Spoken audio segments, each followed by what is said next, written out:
Israeli forces have reportedly attacked a target on the Syrian-Lebanese border at a time of growing concern in the Jewish state over the fate of Syria's chemical weapons. With Syrian President Bashar al-Assad under ever-increasing pressure, the prospect of his weapons stockpiles falling into the hands of militant groups such as Hezbollah is of grave concern. Israelis have been queuing up in their thousands to acquire gas masks to protect themselves against the possible effects of some of history's most gruesome weapons falling into the hands of the Jewish state's regional enemies. And the head of Israel's postal service has said his organization has seen a massive spike in gas mask orders. Israel has stepped up its intelligence gathering operations in Syria and neighbouring states in recent weeks.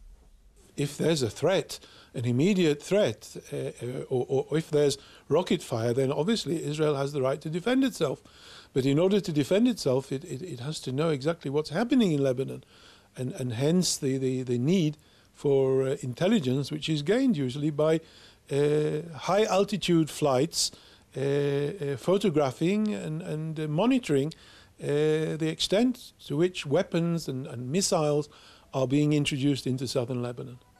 Another concern for Israel is that Lebanese-based militant group Hezbollah is transferring its weapons stockpiles from Syria to Lebanon as the group fears the imminent demise of its ally Bashar al-Assad.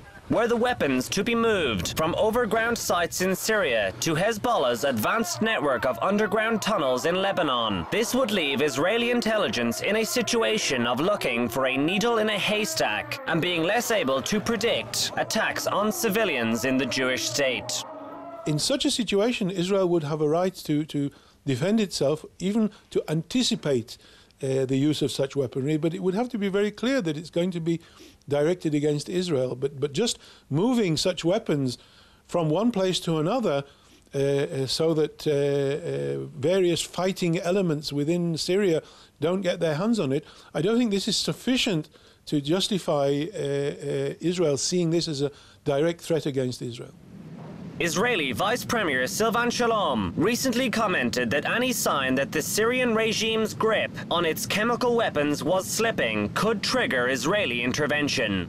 Israel has led a global chorus of concerns that although the Assad regime may have morphed into a genocidal killing machine, the opposing rebels certainly include Islamist terrorists. And were these groups to gain control of the regime's arsenal, this would present a grave security threat to the entire region.